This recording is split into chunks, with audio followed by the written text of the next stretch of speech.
Bismillahirrahmanirrahim. Rabbi shrah li sadri wa yassir li amri wahlul 'uqdatam min lisani yafqahu qawli.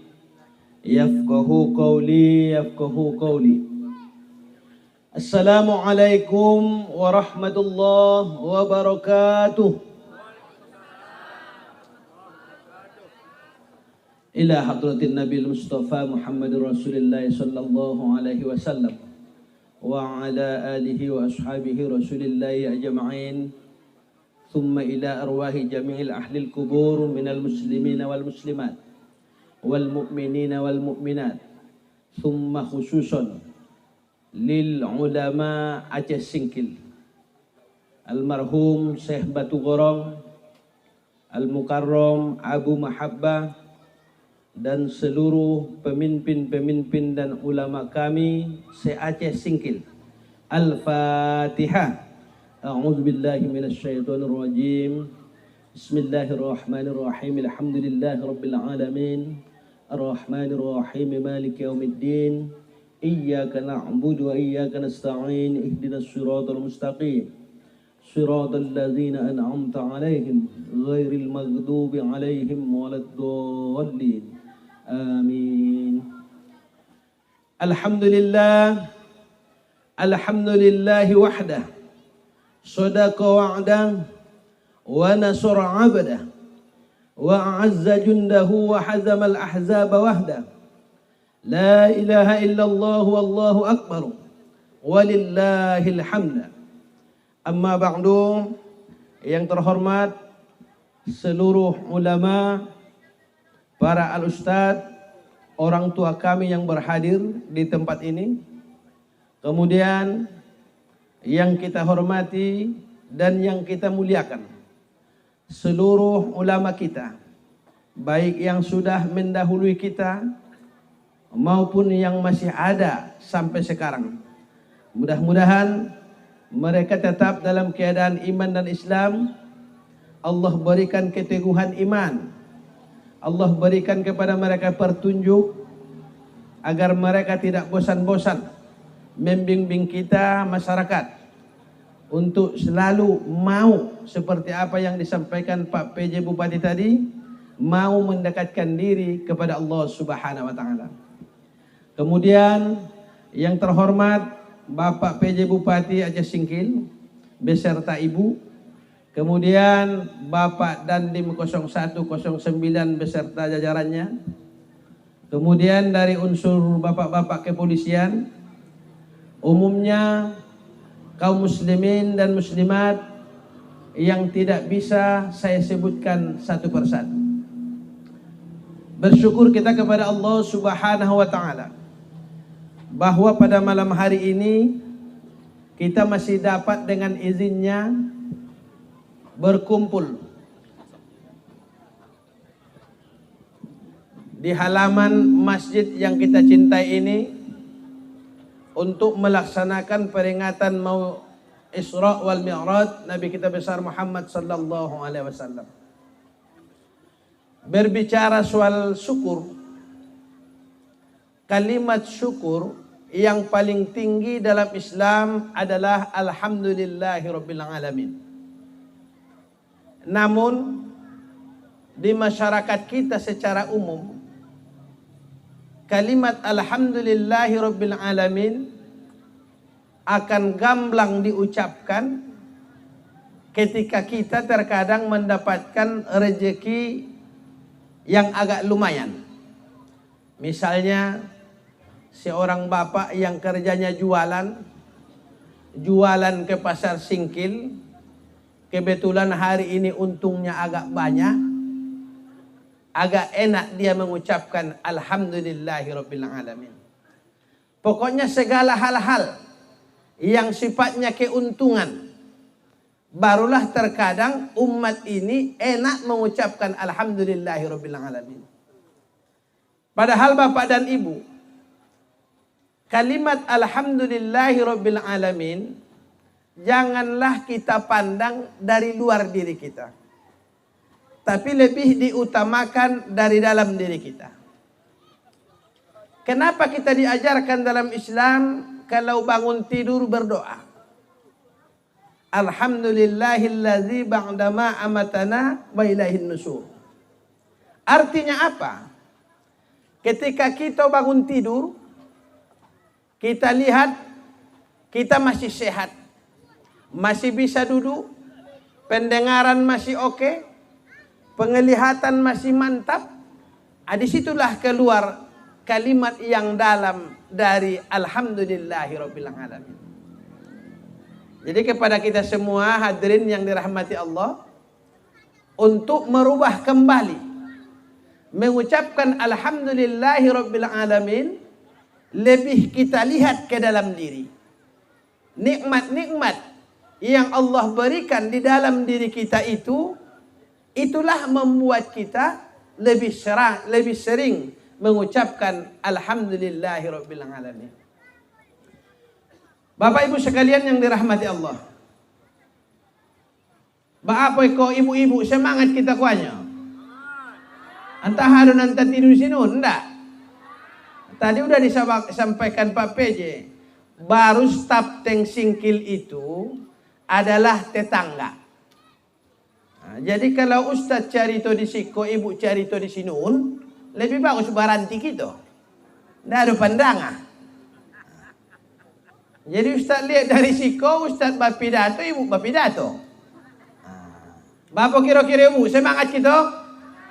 Karena tadi sudah disampaikan Pak PJ, harus kita ambil inti daripada Isra wal Mi'raj Nabi kita besar Muhammad sallallahu alaihi wasallam. Yang kedua, solawat. Solawat kepada Rasulullah sallallahu alaihi wasallam. Paling pendek solawat, Allahumma sholli ala sayyidina Muhammad. Solawatku adalah merupakan perintah Allah kepada kita. Inna Allaha wa malaikatahu yusholluna ala nabi. Ya ayyuhalladzina amanu shollu alaihi. Shollu alaihi wa sallimu taslima. Maka muncul pertanyaan, kenapa kita Ustadz harus bersolawat? Solawat itu yang pertama adalah sebagai perintah. Yang kedua adalah merupakan amal ibadah. Sedangkan yang ketiga adalah merupakan syarat supaya besok di yaumi yub'atsun, di hari pengadilan, kita lebih duluan antri di hadapan Allah Subhanahu wa taala.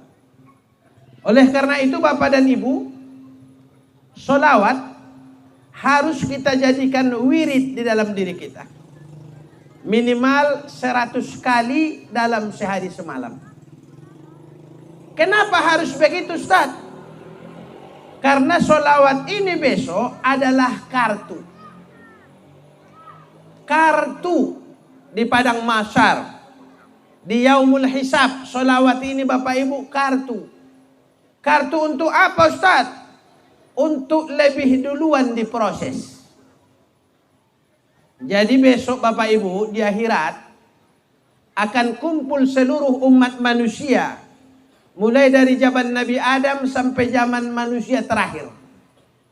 Dan semua ingin berlomba untuk duluan diproses.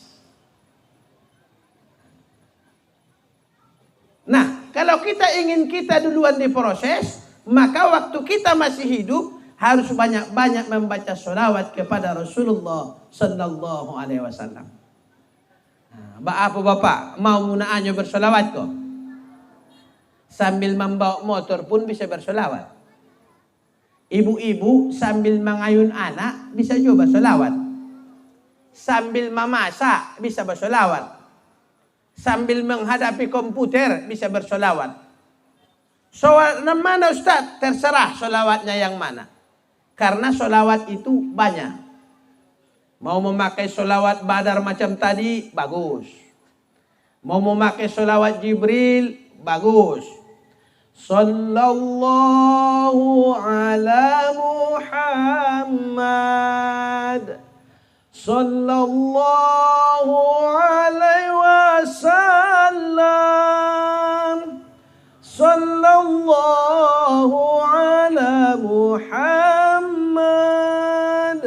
Sallallahu alaihi wasallam. Bapak Ibu sekalian yang dirahmati Allah, mau menidurkan anak bisa bersolawat. Jangankan anak, mau menidurkan suami pun bisa bersolawat. Tetap ibadah di hadapan Allah Subhanahu wa ta'ala. Nah, barisu di akhirat, siapa orang yang paling banyak membaca solawat, dia mendapatkan kartu untuk lebih duluan dihisab di yaumul hisab. Nah, ini untungnya Pak. Ada di sini ibu-ibu yang mendapat bantuan dari pemerintah. Di Barus banyak itu. Kadang-kadang akhir bulan padat kantor pos. Ada namanya subsidi BBM. Ada BLT. Entah apa-apa saya namanya, banyak kali namanya. Namun Ustadz tidak pernah mendapat. Jadi setelah Ustadz kaji, apakah memang di dunia ini saja yang ada BLT? Bukan dunia ini saja Bapak dan Ibu. Di akhirat pun besok ada BLT. Bantuan langsung tunai dari Rasulullah Sallallahu Alaihi Wasallam. Siapa yang mendapat? Umatnya yang banyak membaca sholawat waktu dia masih hidup di dunia ini. Jadi ada 3 macam Ibu. Yang pertama, siapa umat Islam yang banyak membaca sholawat waktu hidup, dia akan duluan antri. Duluan dia dihisap, dihitung. Kemudian siapa lagi Ustaz? Orang yang namanya sama dengan Nabi Muhammad. Bapak ibu sama enggak nama ibu sama Nabi Muhammad? Ada namanya si Poltak, berarti bagian belakang.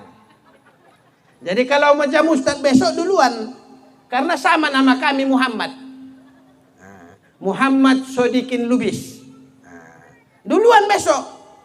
Berapa rupanya nama Nabi Muhammad itu Bapak Ibu? 50. Berapa yang sudah hafal Bapak nama Nabi Muhammad itu? Ibu, berapa nan ala hafal? Hanya satu Nabi Muhammad saja. Di lagu-lagu itu kan ada. Ada. Salatullah salamullah ala toha rasulillah. Salatullah salamullah untuk si Toha Rasulillah. Jadi siapa itu Toha? Siapa itu Toha? Nabi Muhammad.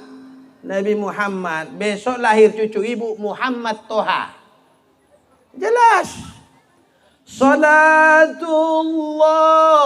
salamullah ala Yasin Habibillah, untuk si Yasin kekasih Allah. Siapa itu Yasin? Rasulullah. Yasin Rasulullah itu Bapak Ibu. Toha Rasulullah. Nah, ini dapat 2 nama malam ini. Besok Muhammad Toha. Habis lahir lagi cucunya Muhammad Yasin. Jadi dapat gelar dia besok, duluan diproses. Jadi nama saya enggak gitu Pak Ustadz. Mungkin orang tua kita dulu agak lain. Sama dengan zaman sekarang kan banyak-banyak model musik. Tadi qasidah. Semakin jauh kita ada DJ, ada rock, ada dangdut, ada selorok, macam-macam. Tapi yang masuk kepada Allah di akhirat adalah orang yang banyak membaca solawat. Nah ini yang pertama. Apa Bapak? Mau muna anyo mengawalkan solawat kok? Mau muna anyo Bapak? Tidak mengerti orang Bapak kok bahasa baik kok ya. Bohado Bapak. Olo dohamu mengamalkan solawat menang daw. Mbak mulai son ustaz tu mbak tak asli don. Bahasa Arab pe boy, bahasa Inggris pe boy, pesisir pe boy. Mau munaannya Bapak? Berapa minimal? 100 kali sehari semalam. Ibu mau? Nah, kalau ada bapak tu agak bandal sumbayang, solawatkan di rumah. Bisik-bisikkan pelan-pelan ke telingonya. Bacakan 3 kali, ciumkan sekali. Dapat pahala solawat, dapat pahala mencium suami. Mencium suami bapak halo enggak? Bapak halo. Enggak usah malu-malu ibu. Ibadah yang diberikan Allah itu relevan sampai ke akhirat. Nah, jadi kita solawatkan. Oke, semangat ibu. Bapak ibu sekalian yang dirahmati Allah subhanahu wa ta'ala. Sebelum kita lanjut ke Isra wal Mi'raj, ada pepatah mengecekkan tak kenal maka tak sayang. Nah, nama Ustaz tadi udah jelas, Muhammad Sodikin Lubis. Pendidikan sampai sekarang masih S1. Besok kalau udah ada rezeki dibuat S2. Ada lagi buat S3. Enggak ada lagi selesai. Itulah yang diberikan oleh Allah. Istri sampai sekarang masih 1. Umur 24 kali 2. Masih muda Pak. 24 kali 2. Umur anak 4. 3 laki-laki, 1 perempuan. Anak pertama sedang kuliah semester 3. Anak kedua pondok pesantren Raudatul Hasanah di Medan. Anak ketiga masih min kelas 5. Anak keempat masih belum TK, paling kecil. Nah, inilah kondisi tinggal di Barus. Nah, silakan datang ke Barus. Banyak orang datang ke Barus ibu. Di Barus ada titik 0, alhamdulillah. Titik 0. Peradaban Islam Nusantara membuktikan bahwa di sanalah dulu datang awalnya para ulama kita menyampaikan Islam. Barus dan Aceh Singkil itu bukanlah lain. Ketika Ustadz mempelajari sejarah Islam, kerajaan Islam Subulus Salam itu sampai ke Barus. Silakan Bapak buka sejarahnya. Kerajaan Islam terakhir Subulus Salam wilayahnya sampai ke Barus. Itu artinya Barus, Aceh Singkil, semua itu Barus namanya kalau zaman dulu. Setelah pemekaran oleh kebijakan pemerintah, maka kita sedikit berbeda. Itu pun di namanya. Inilah mungkin perkenalan dari Ustadz. Silakan Bapak Ibu datang ke Barus, ke titik 0 boleh. Ziarah ke makam para ulama kita di sana boleh. Ambil waktu yang baik, niatkan untuk ziarah. Ada makam papan tinggi Syekh Mahmud. Ada makam Mahligai. Banyak di sana tempat ziarah untuk wisata rohaniah. Silakan datang Bapak dan Ibu. Tapi kalau niatnya mau ziarah ke papan tinggi Syekh Mahmud, usahakan sampai di Barus subuh. Sampai di Barus subuh, bawa bontot, habis sholat subuh naik terus. Jangan sarapan dulu. Biar spot pagi. Nanti sampai di atas, karena dia kurang lebih 700 anak tangga. Kurang lebih. Sampai di atas ziarah. Habis ziarah sambil mau turun baru sarapan. Jangan sarapan dulu nanti berat. Berat badan mau naik. Nah, olahraga pagi dulu sampai ke atas. Bapak dan Ibu sekalian yang dirahmati Allah subhanahu wa ta'ala. Berbicara soal Isra wal Mi'raj. Kenapa Rasulullah itu di Isra Mi'rajkan? Nah, itu dulu. Kenapa Nabi kita itu dibawa Allah berjalani? Istilah kita berdharma wisata. Kalau kita orang Singkil kan kalau hari Minggu mau ke pantai. Mau kemana refreshing, berjalani. Jadi Nabi kita itu pun dibawa refreshing oleh Allah subhanahu wa ta'ala. Kenapa dia dapat bonus refreshing? Karena sudah lolos dari ujian yang diberikan Allah subhanahu wa ta'ala. Berbagai ujian yang dialami oleh Nabi kita luar biasa. Diawali dari meninggalnya istri tercinta Siti Khadijah. Siti Khadijah ini Bapak Ibu tidak bakalan ada lagi perempuan macam itu di dunia ini. Khadijah ini janda kaya, umur 40 tahun, konglomerat, pengusaha dalam dan luar negeri. Ada perempuan begitu di Singkil, Pak? Ada? Janda, pengusaha dalam dan luar negeri. Itu Siti Khadijah. Dihabiskannya seluruh hartanya untuk mendukung perjuangan suaminya. Ibu bisa bayangkan, Siti Khadijah itu ketika mau wafat, bajunya itu pakai tambalan. Tahu Ibu tambalan? Apanya bahasa pesisirnya? Badungko. Nah, tahu Ibu badungko? Baju Siti Khadijah itu badungko-dungko. Konglomerat sampai badungko-dungko bajunya, habis semua hartanya untuk mendukung perjuangan suaminya. Ibu, apa ibu dan habis mendukung orang itu? Oh ibu, ala apa ibu dan habis mendukung orang itu? Lebih banyak orang itu dan habis daripada ibu. Nah, jadi kalau Khadijah itu habis bu, sampai bajunya badungko-dungko. Eko sabantalan anda hari raya. Barisun data bayoge itu baju ibu, mau baturo-turo. Jangan-jangan babuko pun dah orek ko di muna buwe. Jadi perjuangan Khadijah itu telah dinilai oleh Allah Subhanahu wa taala. Kemudian pamannya Pak keteknya Abu Thalib. Abu Thalib itu Bapak Ibu raja. Seorang raja di Makkah. Itulah selama ini yang membela-belanya. Sampai ke pernikahannya mulai dari anak-anak.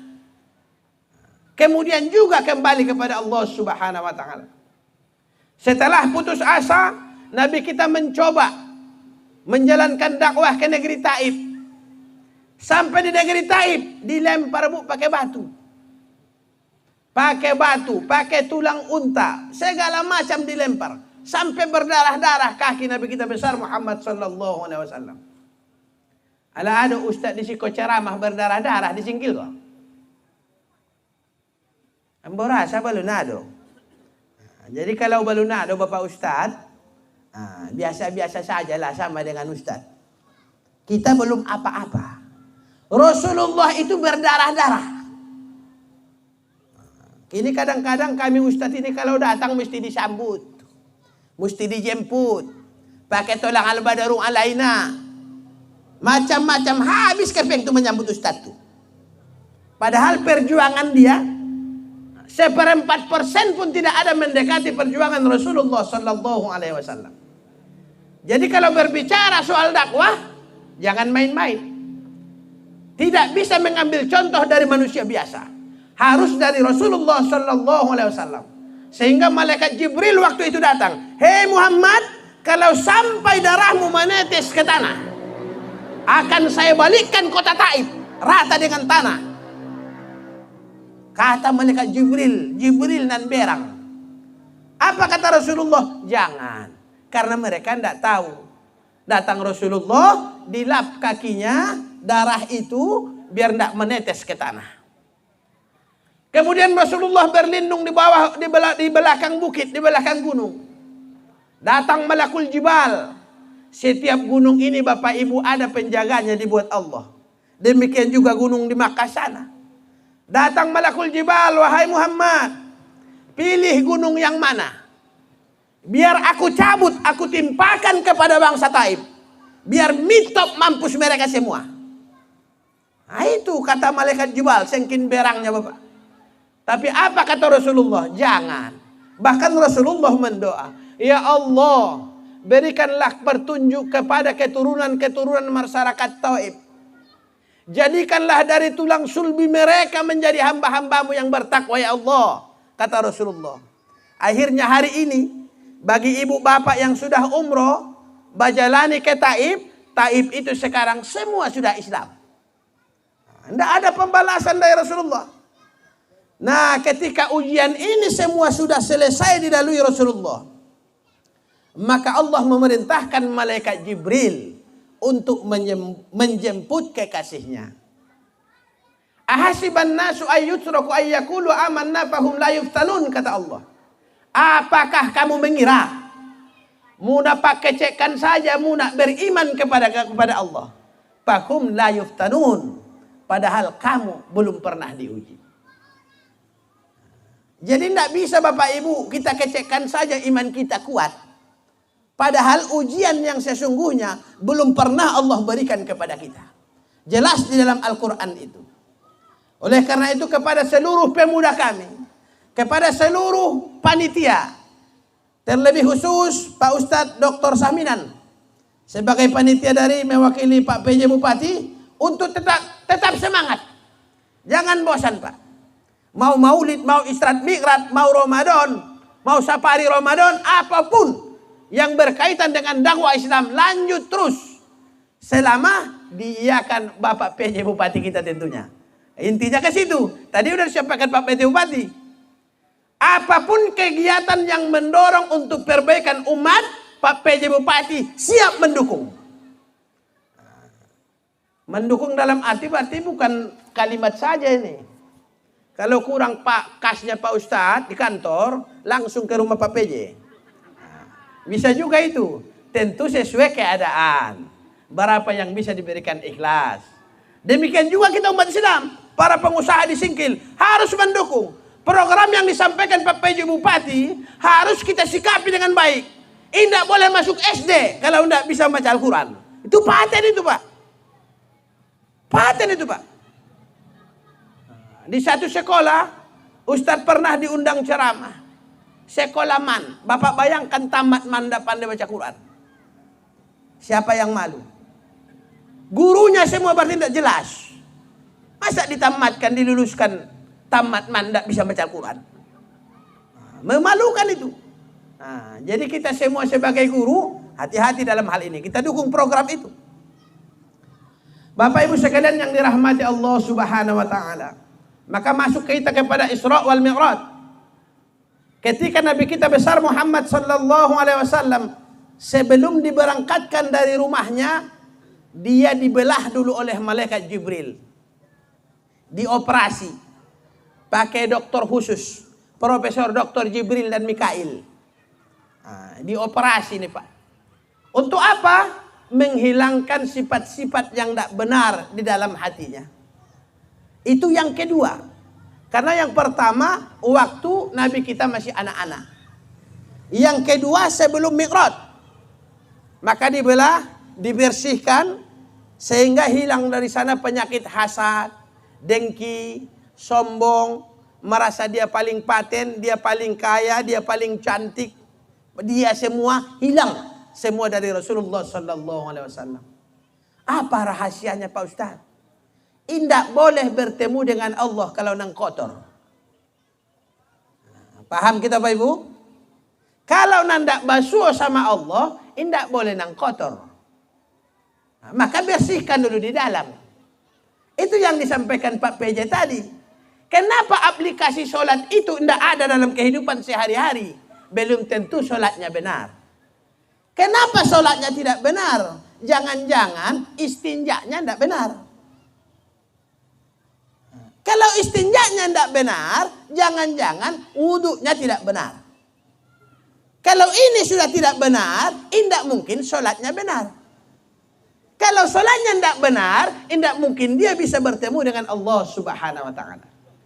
Makanya di dalam kitab fikih, bab toharoh itu dibahas secara mendetail. Kenapa? Karena itu dasar. Bapak Ibu, ala pandai Ibu toharoh. Bapak ala pandai toharo.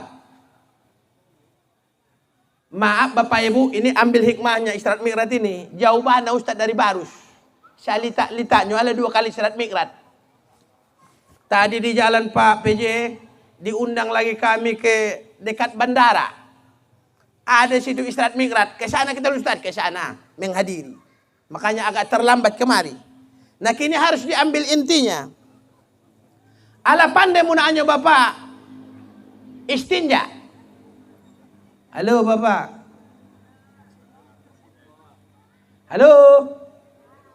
Ibu ala pandai? Serius malah. Kalau Kalau kita mau berwudu, yang pertama itu Bapak Ibu istinja. Cuci kedua lubang bawah. Ini fikih. Bagaimana mencucinya Ustaz? Nah, kadang-kadang dipikirnya enak-enak saja. Apalagi laki-laki, dipacampakkan saya di pinggir-pinggir tuh. Cus kata. Pikirnya lah oke. Tidak bisa. Ala pandai, maaf Bapak Ibu, ala pandai Bapak Ibu tak kancing. Secara Islam, ala pandai. Maluinyo kan? Jangan-jangan tak kancing pun belum pandai. Macam mana nak dakek kepada Allah? Kalau secara syariat dia keluarkan saja, selesai. Tapi ada aturan dalam Islam. Bagaimana tak kancing yang benar? Ibu periksa kemari. Makanya tadi Ustadz suruh ini dipinggirkan. Biar bisa action. Jadi kalau kita ke kamar mandi Bapak Ibu, yang pertama jangan lupa baca doa. Coba dulu Ibu, ada yang hafal situ doa masuk kamar mandi? Ayo, apa cobalah. Ya Allah lindungilah diriku ini dari setan laki-laki dan perempuan. Jadi udah jelas Pak ya. Setan itu laki-laki pun ada, perempuan pun ada. Karena doanya memang begitu. Masuk kamar mandi jangan menghadap kiblat. Ini kiblat kita di sana. Kalau ada WC-nya yang menghadap kiblat atau membelakangi kiblat, besok bongkar. Tidak boleh. Begini, ini tidak boleh. Sebaliknya begini, tidak boleh.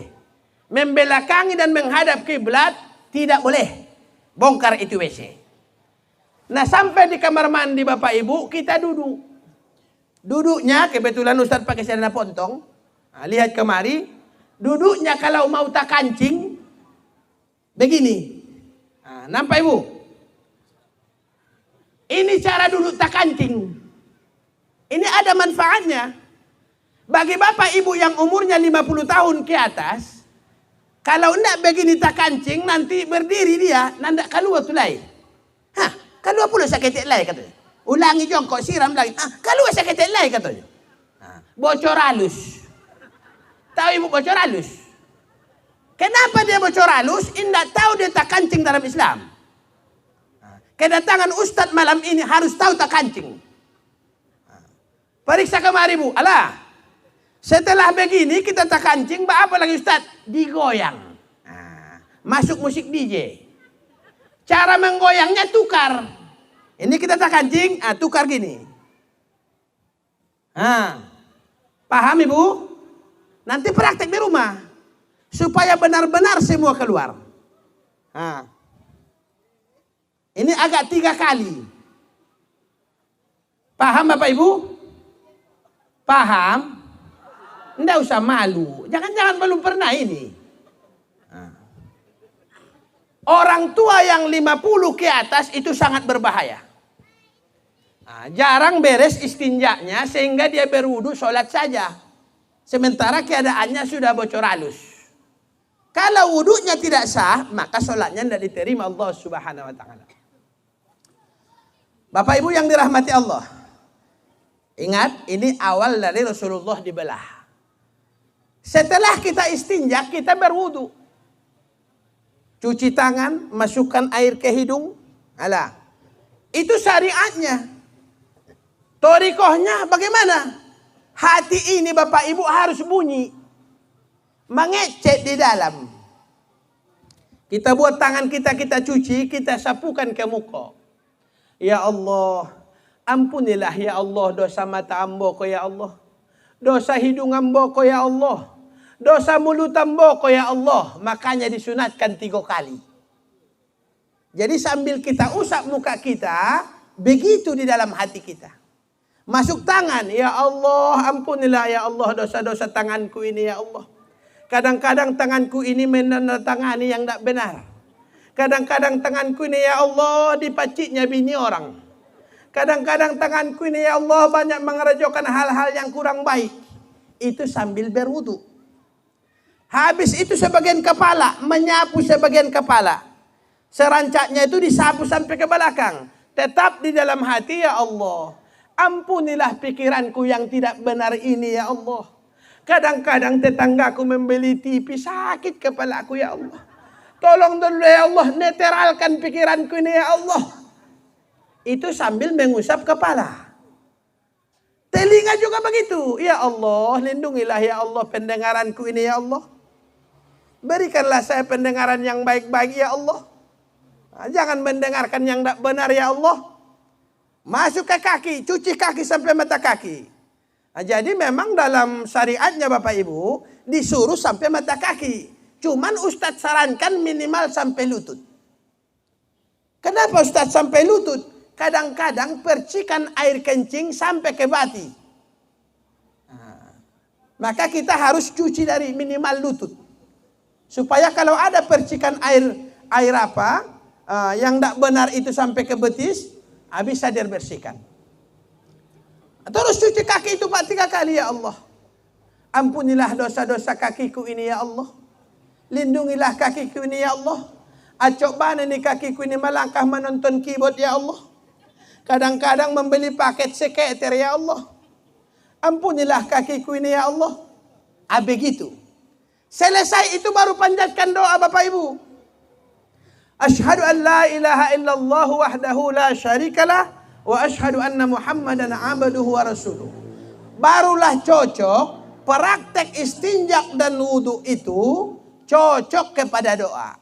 Allahumma ja'alni minat tawabin. Ya Allah, jadikanlah diriku ini hambamu yang bertaubat, ya Allah. Karena dari tadi sudah benar. Kalau tidak masuk dia bertorikoh di dalam wudu, doanya itu tidak menyambung. Cuci muka, cuci kaki, cuci tangan, tahu-tahu minta tobat. Tidak nyambung. Harus bertorikoh dulu berwudu. Waj'alni minal mutatahhirin. Jadikan aku, ya Allah, yang mensucikan diri. Waj'alni min ibadikas sholihin. Jadikan hamba-Mu, ya Allah, orang yang mau beramal soleh. Sesuai doa itu dengan praktek wudu itu. Jadi Rasulullah dibedah. Kita dimulai dengan istinja, diperintahkan oleh Rasulullah sallallahu alaihi wasallam. Bapak Ibu sekalian yang dirahmati Allah, inilah pentingnya ilmu.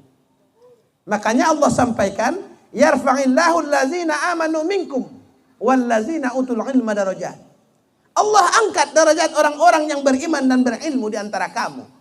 Kenapa? Karena kalau tidak berilmu, salah sasaran, salah main. Bapak Ibu yang dirahmati Allah, Bapak tahan lagi. Kita berjanji saja, tidak tahan baranti kita. Tidak susah-susah. Ibu-ibu tahan lagi. Tadi ada disampaikan Pak PJ, Tapteng Aceh Singkil itu bersaudara. Makanya Ustaz belak-belakan saja, sampai bab tak kancing pun dibahas di siko. Takut Ustaz tidak datang dari Medan, Ustaz itu menerangkan. Diundangnya dari Medan. Sengaja kita undang. Misal Migrat, Ustaz dari Medan, Profesor Doktor. Amplopnya 25 juta. Tapi tak kancing tidak tahu. Aiko, mari Iko. Alhamdulillah basyuh kita pandai buta kancing. Ajarkan sama anak, ajarkan sama orang tua kita di rumah. Apalagi nan ada orang tua kita nanggai. Harus diajari supaya benar sholatnya. Itulah pentingnya ilmu. Bahagialah hidupmu bila kau berilmu. Menyesallah hidupmu bila tak berilmu. Ilmu itu berguna bila diamalkan. Bagai lampu penerang di sepanjang zaman. Bila ilmu disimpan dan tak diamalkan pula, bagai pohon yang rindang yang tak berbuah. Lagu-lagu kasidah itu bukan menyaingi kasidah yang tadi. Jelas Ustadz kalah. Sekedar obat biar ibu tidak mengantuk. Bapak Ibu sekalian yang dirahmati Allah Subhanahu wa taala, maka diberangkatkanlah Nabi kita dari rumahnya kemana yang pertama? Ke Madinah. Dari Madinah ke kota Madian. dari kota Madian ke Gunung Sur. Dari Gunung Sur ke Baitul Lehem. Dari Baitul Lehem barulah ke Masjidil Aqsa di Palestina. Perjalanan itulah Bapak Ibu yang disebut dengan Isra. Itu adalah perjalanan manusiawi. Itu adalah perjalanan iman. Jadi ada tingkatannya. Sudah paham kita Bapak Ibu? Itulah Isra, itulah perjalanan iman, itulah perjalanan syariat. Sampai di situ jadi 5 tempat Bapak. Makkah, Madinah, Madian, Gunung Sur, Bukit Sur, habis itu Baitul Lehem, baru masuk ke Masjidil Aqsa. Perjalanan inilah yang disebut dengan Isra. Sampai di Masjidil Aqsa, Nabi kita sholat sunat 2 rakaat. Selesai dia sholat, dilihatnya ke belakang, semua para nabi dan malaikat hadir menjadi makmum. Mulai dari Nabi Adam. Disitulah membuktikan, itulah dasar hukumnya, bahwa big boss segala Rasul dan Nabi itu adalah Nabi besar Muhammad Sallallahu Alaihi Wasallam. Maka mereka turun, ikut sholat. Pelaksanaan sholat yang dilakukan Nabi kita di Masjid Aqsa pertama kali, itulah sholat yang kita lakukan sekarang ini. Bagaimana Ustaz?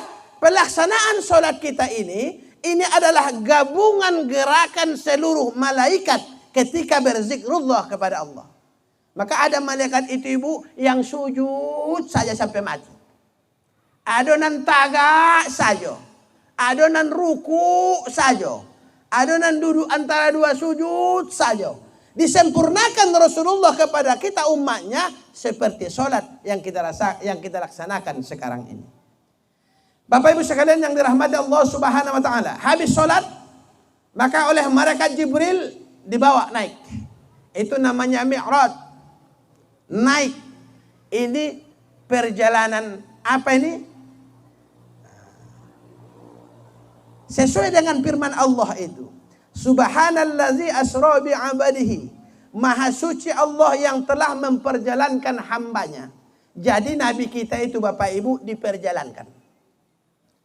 Bukan kehendak Nabi tidak berjalan. Tapi Allah yang berkehendak Nabi kita berjalan. Ini harus dipahami. Jadi dia diperjalankan. Misal, Pak Kadis Pendidikan, besok kalian berangkat ke Banda Aceh. Urusan ini, kata Pak PJ. Berarti diperjalankan Pak PJ. Kalau sudah diperjalankan, supirnya ada, fasilitasnya lengkap, kendaraannya lengkap, tinggal berangkat. Itu yang diperjalankan. Maha suci Allah yang telah memperjalankan. Maka setiap hal-hal yang luar biasa itu Bapak Ibu, maka kita ucapkan subhanallah. Kata subhana dalam Al-Quran tidak banyak diucapkan oleh Allah. Hanya untuk hal-hal yang luar biasa. Jadi kalau ada yang luar biasa di Aceh Singkil, ucapkanlah subhanallah. Maha suci Allah. Ketika kita melihat begitu laut luas, indah begitu luas di pinggir pantai. Subhanallah, maha suci engkau ya Allah. Luar biasa indahnya laut itu. Ketika kita melihat hal-hal yang kurang pas, astaghfirullahaladzim. Kita lihat lagi yang luar biasa. Sudah nenek-nenek opung-opung uci-uci tidak mau sembahyang. Apa diucapkan ibu? Ibu, ada nenek-nenek tidak mau sembahyang. Angku-angku tidak mau sembahyang. Apa kita ucapkan? Inna lillah wa inna ilaihi raji'un. Jadi ada tempat kalimat itu. Bapak Ibu sekalian yang dirahmati Allah. Maka berangkatlah Nabi kita sampai ke Sidratul Muntaha. Ini kita singkatkan ceritanya ini. Karena bertemu dengan Nabi ini panjang nanti tidak boleh selesai sampai pagi. Sampai Sidratul Muntaha. Sampai Sidratul Muntaha, maka berbicaralah Jibril. Hei Muhammad, ambo tidak bisa lagi mendampingimu sampai ke Aceh. SK ambo hanya sampai di Siko. Kalau ambo sampai ke Aceh nanti ambo melebur. Nah, izin SK-nya hanya sampai Sidratul Muntaha. Maka tugas Jibril mengantarkan, nah, dengarkan Bapak Ibu, tugas Jibril mengantarkan Nabi Muhammad mulai dari rumahnya sampai Masjidil Aqsa sampai dengan Sidratul Muntaha, itulah yang disebut dengan tugas murabbi. Pana tadang ibu murabbi. Pana tadang ibu, Bapak, orang yang memperjalankan kita, membimbing kita supaya sampai kita ke Tuhan, itu namanya murabbi alias mursyid. Pana tadang mursyid. Nah, jadi tugas Jibril itu sampai Sidratul Muntaha, siapa mursyid dari Rasulullah adalah malaikat Jibril. Sudah diantarkannya setengah jalan. Jadi kalau ada mursyid-mursyid kita di Aceh Singkil, tugas dia mengantarkan batin dan jiwa kita supaya lurus bisa berjalan menghadap Allah Subhanahu wa taala. Paham Bapak Ibu? Nah, ini rahasia-rahasia Isra Mi'raj. Berangkatlah dia terus menghadap Allah Subhanahu wa taala sampai bahasanya ke mustawa. Banyak lagi yang dialaminya. Yang dibawa lagi ke surga, dibawa ke neraka. Singkat cerita di mustawa. Maka kalau secara syar'iyah disampaikan Nabi Muhammad itu bertemu dengan Allah. Apakah benar Nabi Muhammad itu bertemu dengan Allah? Sampai di mustawa Bapak Ibu, dilihatnya ke muka, indah ada Allah. Dilihatnya ke belakang, indah ada Allah. Dilihat ke kiri, indah ada Allah. Dilihat ke kanan, indah ada Allah. Maka oleh Allah diberikanlah kepada Nabi kita ilmu hikmah namanya. Ilmu hikmah. Ilmu hikmah ini tidak perlu disekolahkan. Itu ketentuan dari Allah. Maka apa kata Allah kepada Nabi kita? Indah usah cari-cari yang wahai Muhammad kekasihku. Sesungguhnya aku itu ada di dalam dirimu. Disitulah Nabi kita yakin, mengerti sepenuhnya bahwa memang Allah itu sudah ada di dalam dirinya. Jadi secara lahiriah, apakah Nabi Muhammad itu basuh sama Rasulullah? Tidak. Jadi jalan salah pengertian Bapak dan Ibu. Tapi apakah Nabi Muhammad itu berangkat ke langit itu ikut jasad dan ruhnya? Ikut. Karena firman Allah itu menjelaskan, Subhanallazi asra bi 'abadihi. Maha suci Allah yang telah memperjalankan hambanya. Yang disebut dengan hamba, ada jasad, ada ruh. Kalau tidak ada jasad, ada ruh, tidak ada jasadnya, tapi ruh ada. Hantu. Hantu itu Pak. Tidak ada jasadnya, ada ruhnya. Ada ruhnya, tidak ada jasadnya, hantu. Begu istilah orang Batak. Gundurwo. Entah apa-apa namanya. Kalau ada jasad, tidak ada ruh, patung. Patung itu pada jasad, tapi tidak ada ruh. Rasulullah itu dibarangkatkan bi'abadihi. Hambanya yang disebut hamba, ada ruhnya, ada jasadnya. Kita inilah itu, ada ruh, ada jasad. Baru manusia namanya. Itu rahasianya. Nah, maka oleh Allah, dapatlah perintah dari Allah kepada Nabi kita, perintah sholat. Sholat yang pertama diperintahkan Allah berapa banyak Bapak? Berapa? 5? Sholat apa namanya itu? Ayo. Sholatlah. Begitu. Oke Ustaz tanya. Satu lagi. Berapa macam sholat dalam Islam? Berapa? Golap juga. Sholat dalam Islam itu Bapak Ibu 3. Jadi perintah Allah yang pertama itu, alladzina hum fi sholatihim daimun. Sholat daim. Sholat yang menyeluruh non-stop berkesinambungan. Siapa yang sanggup itu? Hanya para nabi dan rasul. Silakan buka di Quran itu.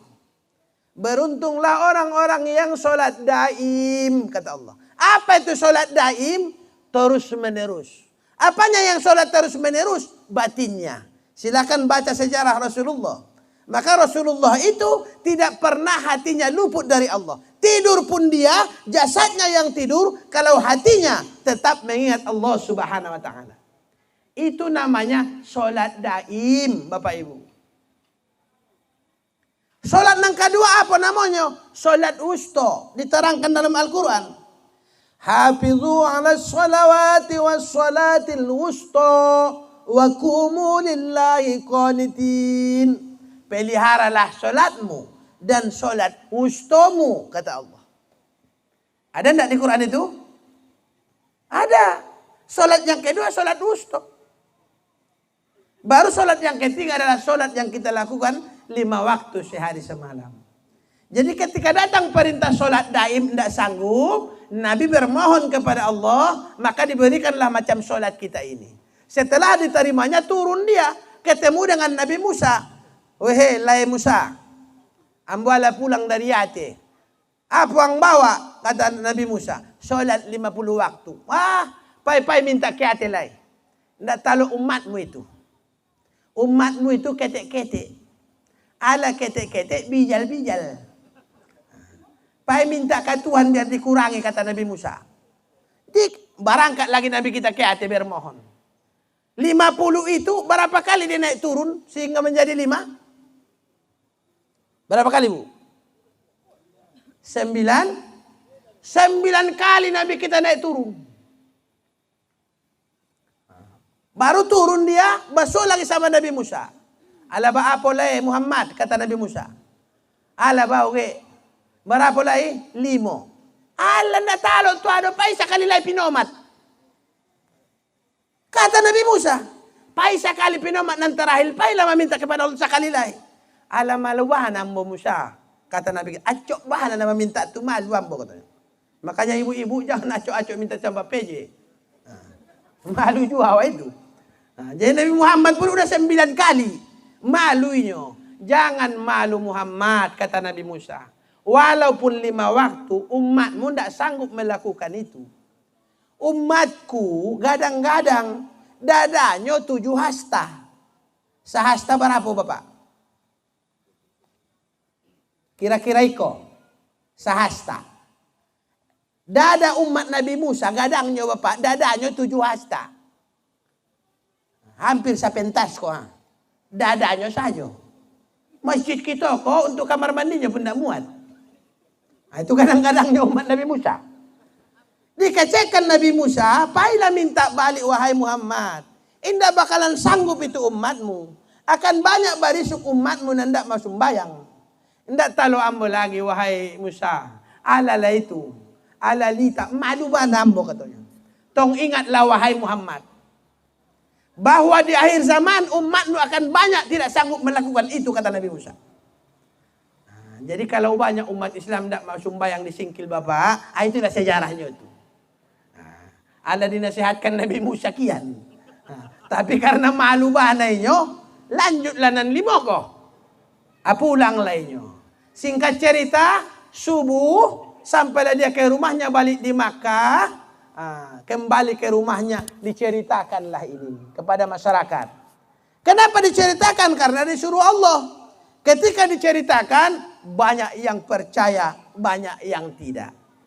Ini namanya peristiwa Isra wal Mi'raj juga masuk dalam babak penyisihan.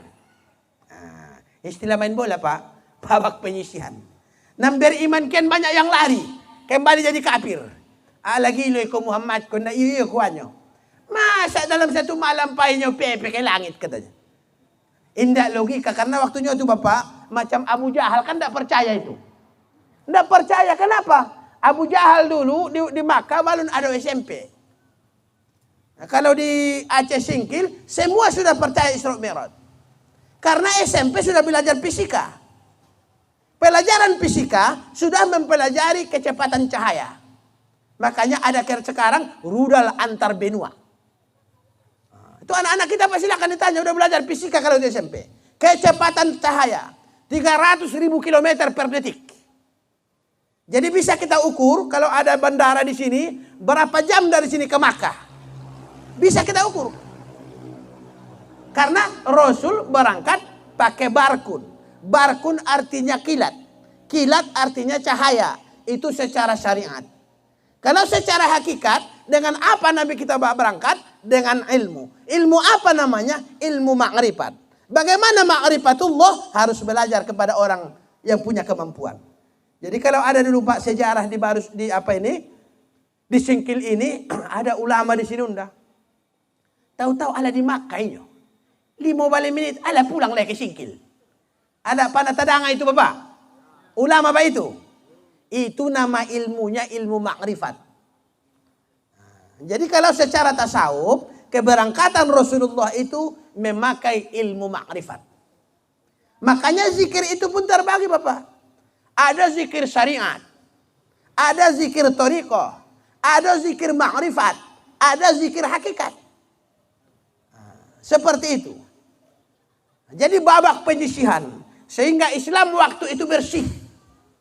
Yang percaya makin kuat imannya. Yang tidak percaya kembali jadi kafir Quraisy. Sehingga babak penyisihan. Nah, Nabi kita besar Muhammad sallallahu alaihi wasallam Isra wal Mi'raj umur berapa Bapak? Ibu umur berapa? Bapak-bapak ala lupa. Entah acuk mana bapak-bapak kau membahas keter. Apakah nan lupa? Ibu-ibu umur berapa Nabi kita Isra? Umur 51 tahun. Nabi kita Bapak Isra umur 51 tahun. 2 tahun lagi dia di Makkah, datanglah perintah untuk hijrah ke Madinah. Ini dengarkan.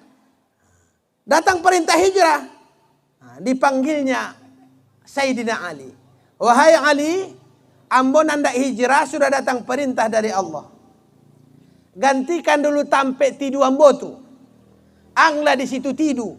Ambo anda pai hijrah. Nanda barangke ambo hijrah dikawani oleh Abu Bakar kata Rasulullah. Takut Sayyidina Ali. Menggigi. Kenapa menggigi? Karena sekeliling rumah itu, rumah Rasulullah sudah dikepung kafir Quraisy.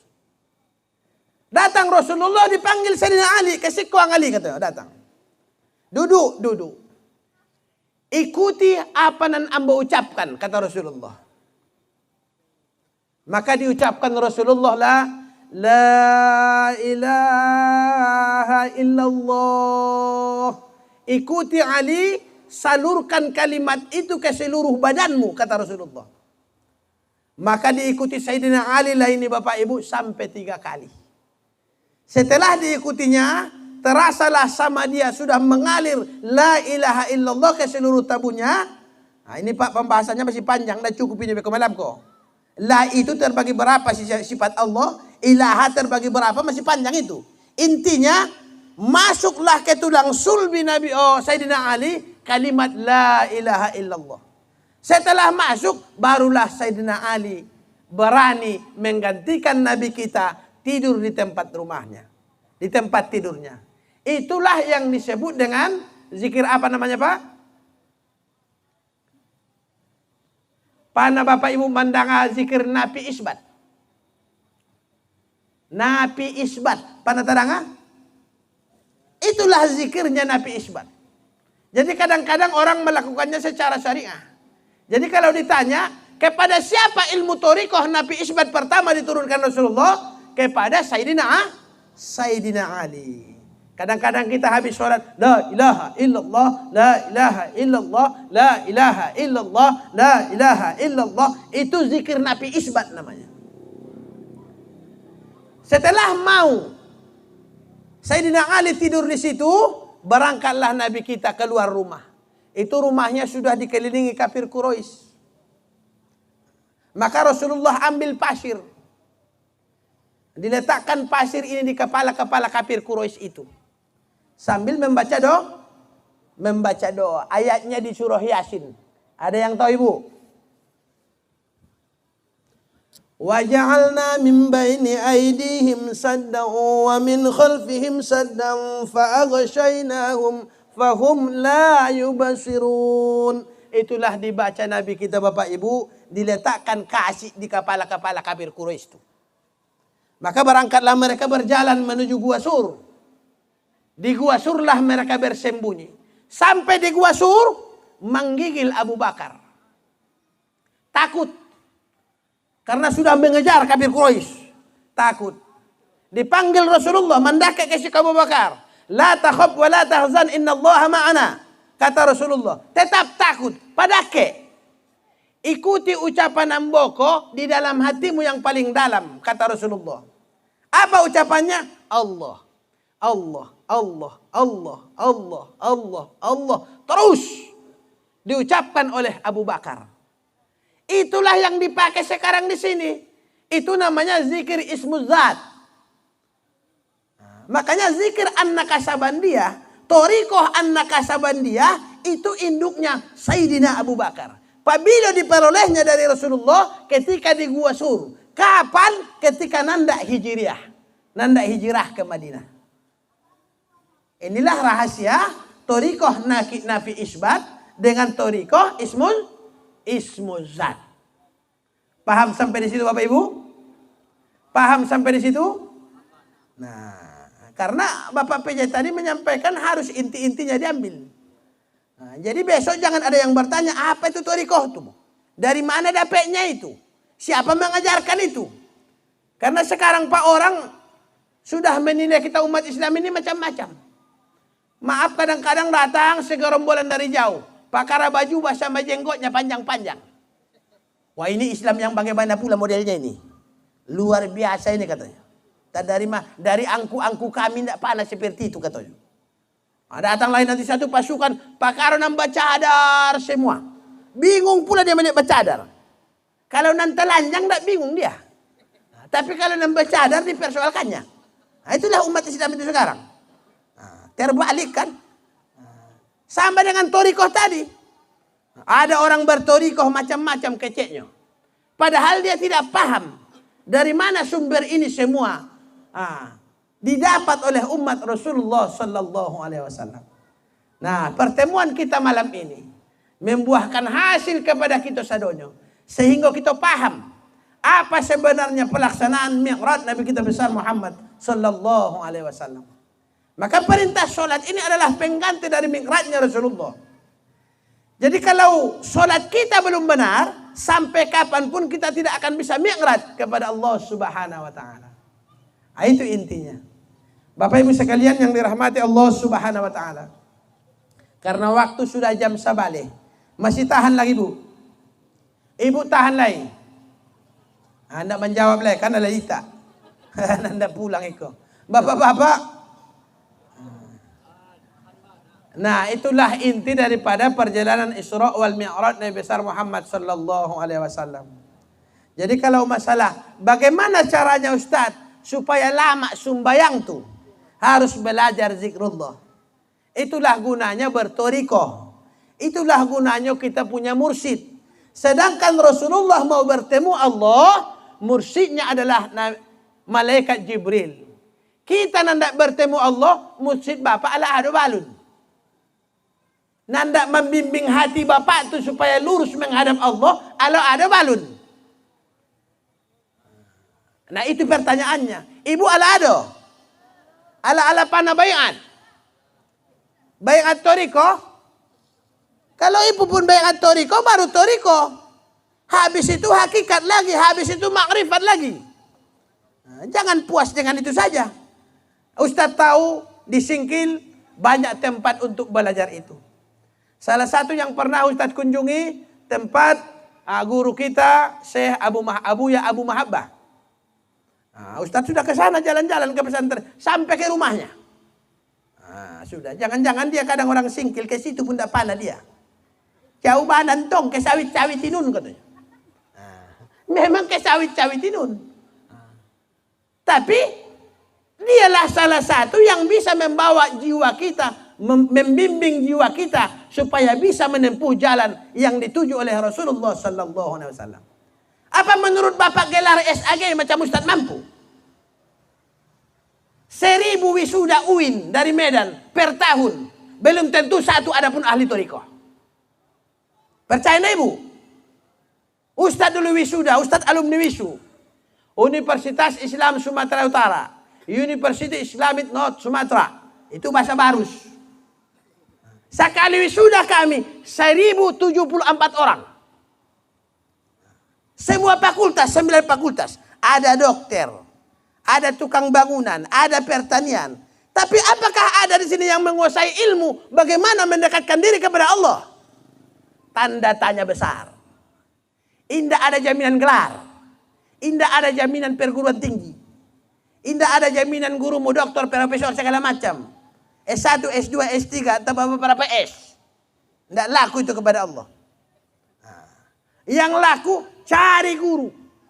Cari guru yang bisa menghantarkan jiwa kita untuk bisa sampai kepada Allah Subhanahu wa Ta'ala. Seperti yang disampaikan Pak PJ tadi, kalau kita sudah merasakan hadirnya Allah dalam diri kita, kita itu tidak main-main. Datang pun tender proyek, tidak pakai uang pangkal, kalau 10%, 15%. Kerjakan itu dengan baik. Allah akan mengawasimu. Selesai. Karena apa?